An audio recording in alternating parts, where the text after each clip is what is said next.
चलिए दोस्तों, आप सभी का दोबारा से स्वागत है मेरे चैनल के अंदर। आज हमारी जो क्लास होगी वो डेटा टाइप्स के बारे में होगी। पाइथन के डेटा टाइप्स क्या होते हैं। सबसे पहले तो मैं आपको एक सिंपल भाषा में समझा दूं कि ये होते क्या हैं। हम जो वेरिएबल इसके अंदर देते हैं उसके अंदर जो वैल्यू होती है वही हमारा एक डेटा होता है, लेकिन वो किस टाइप का होता है वो हमें नहीं पता रहता। आज हम इसके बारे में जानेंगे।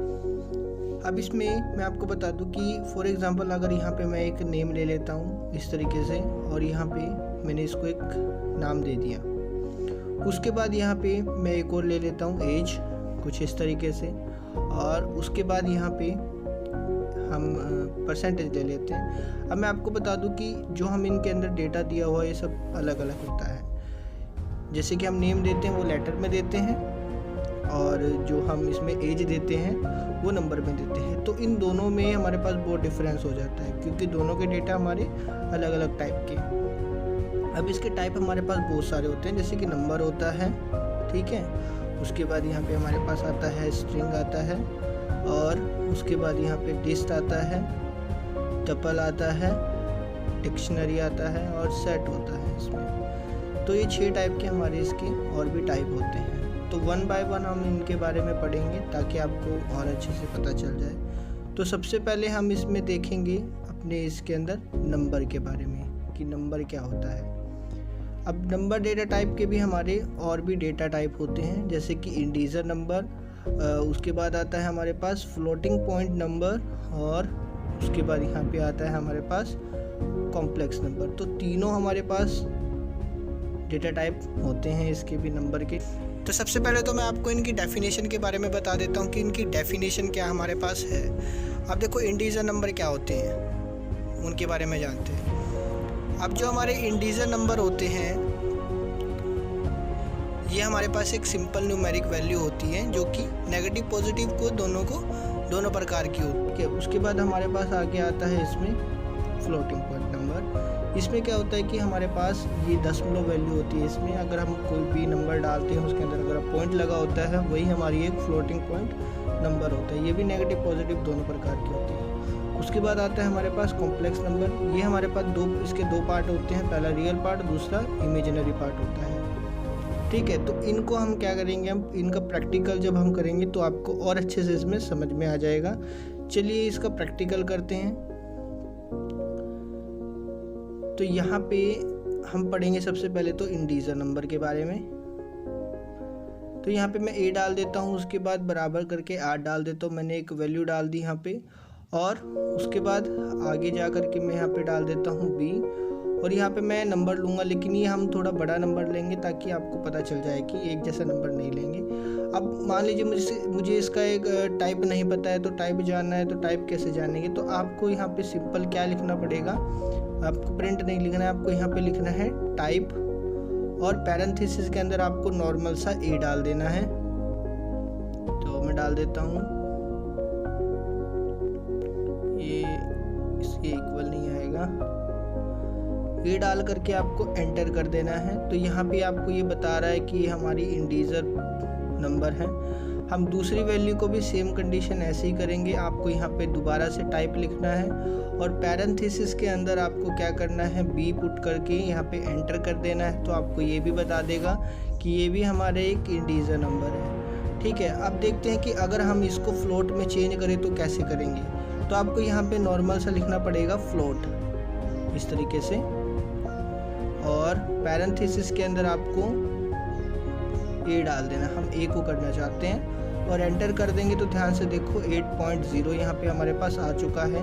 तो मैंने बताया था दशमलव लगने के बाद वो हमारा एक फ्लोटिंग पॉइंट नंबर बन जाता है, तो इसने बता दिया। तो दूसरी को भी हम सेम कंडीशन करके देखते हैं कि दूसरी में भी हमारे पास क्या होता है। उसके बाद यहाँ पे फ्लोट नंबर पे मैंने क्लिक किया, और क्लिक करने के बाद यहाँ पे ध्यान से देखो 0.0 लग चुका है। तो इसका मतलब क्या है, ये भी हमारा एक फ्लोट में चेंज हो चुका है। तो मैं आपको इसका एक सही तरीके से आपको मैं फ्लोटिंग के बारे में करके दिखाता हूँ कि इसको हम कैसे लगाते हैं। तो मैं a बराबर यहाँ पे इस तरीके से डाल देता हूँ 6, और यहाँ पे मैंने पॉइंट में डाल दिए दोनों वैल्यू को, और मैं इसका देखो टाइप देखता हूँ तो यहाँ पे बताता है ये फ्लोट है हमारे पास। उसके बाद b को भी हम देखते हैं, तो इस तरीके से ये बता देगा हमें कि ये हमारा क्या है, ये भी हमारा एक फ्लोट है। तो कुछ इस तरीके से हमें ये रिप्रेजेंट करके देगा कि ये हमारा फ्लोट है।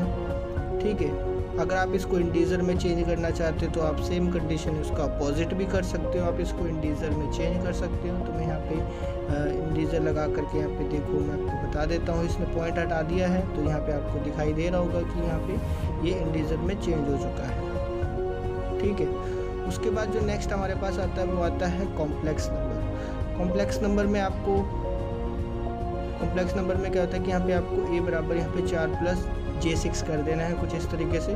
और उसके बाद यहाँ पे हम इसका टाइप चेक करेंगे, तो यहाँ पे टाइप चेक करते ही हमें ये बताएगा ये हमारा कॉम्प्लेक्स नंबर है। सेम कंडीशन आपको वैसे ही पुट करने जैसे आपने पहले पुट किए थे।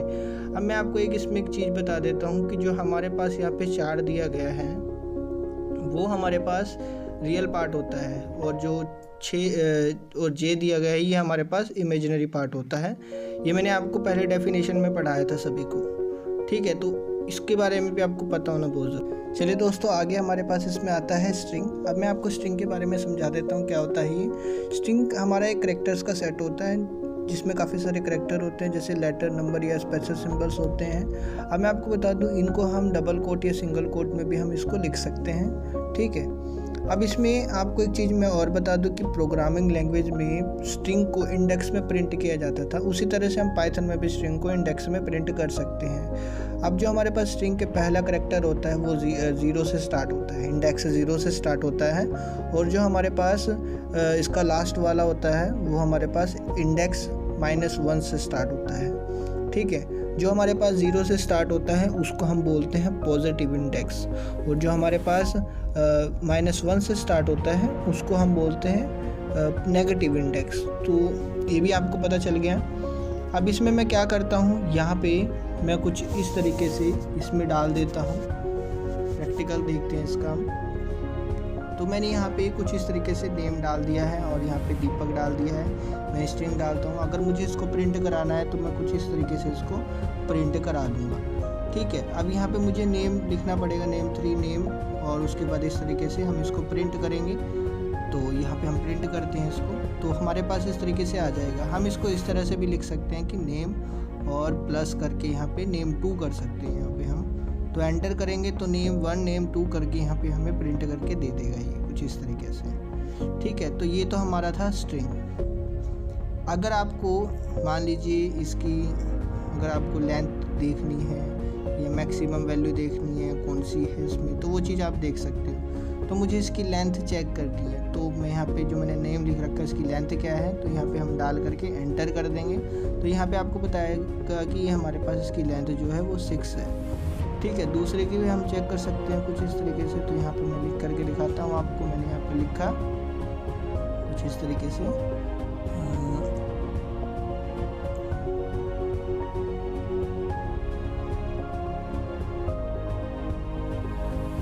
लेन लिखते हैं और यहाँ पे आपको कर देना है नेम 2 और एंटर कर देना है। तो ये बताएगा इसकी लेंथ जो है वो 7 है, इस तरीके से।